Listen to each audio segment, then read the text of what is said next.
बिस्मिल्लाहिर्रहमानिर्रहीम। अस्सलाम वालेकुम। आप देख रहे हैं फैसलाबाद पॉइंट और मैं हूँ राना एहसान अली। जी नाजरीन, अपनी रज़ाइयाँ अपने कंबल तैयार कर लें क्योंकि मई के महीने में दोबारा से सर्दी की एक नई लहर पाकिस्तान में दाखिल हो रही है। महकमा मौसमियात ये कहते हैं कि पाकिस्तान में बारिशों का सिलसिला शुरू होने वाला है और ये तूफ़ानी बारिशें होंगी जिसकी वजह से दर्जा हरारत में नुमाया कमी वाक़ई होगी और सर्दी की लहर जो है वो दोबारा से स्टार्ट होगी।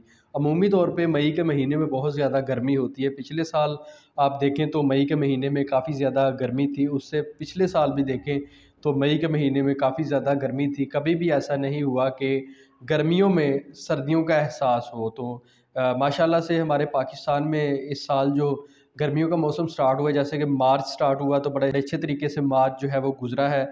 ठंडा मौसम था। उसके बाद अप्रैल जो है वो भी बड़े अच्छे तरीके से गुज़रा है और मई जो है वो भी बड़े अच्छे तरीके से अब गुज़र रहा है। कुछ ही दिनों तक जो है वो बारिशों का सिलसिला पाकिस्तान में शुरू हो जाएगा। महकमा मौसमियात ने ये कहा है कि पंजाब के मुख्तलिफ़ शहरों में बारिशें होंगी। उसके अलावा खैबर पख्तूनख्वा, सिंध और बलूचिस्तान में शदीद तूफ़ानी बारिशें आने का इम्कान है, जिसकी वजह से सर्दी की शिद्दत जो है वो बढ़ जाएगी। तो महकमा मौसमियात ने अलर्ट जारी कर दिया है पहले से ही। आपको पता है कि पाकिस्तान में जब भी इस तरह की सिचुएशन बनती है, जब भी इस तरह की मौसमी सूरत-ए-हाल ख़राब होती है, तो पाकिस्तान में सबसे पहले जो काम होता है वो बिजली का निज़ाम दरहम बरहम होता है। लेकिन इस बार हमारे किसान हज़रात जो हैं वो अपनी फसलें समेट रहे हैं।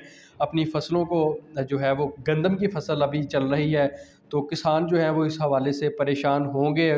महकमा मौसमियात की तरफ से जो बताई गई सिचुएशन अगर ये बनती है तो हमारा जो पंजाब में किसान तबका है वो काफ़ी ज़्यादा मुतासर हो सकता है। हमारी फसलों को नुकसान होने का ख़दशा है। खुदा न खास्ता अगर इस तरह की सूरत-ए-हाल बनती है तो पाकिस्तान के किसानों को काफ़ी ज़्यादा नुकसान का सामना करना पड़ेगा। दुआ करें कि अल्लाह पाक अपनी रहमत की बारिश बरसाए और किसानों के हाल पर रहम फरमाए, हमारे पाकिस्तान के हाल पर रहम फरमाए।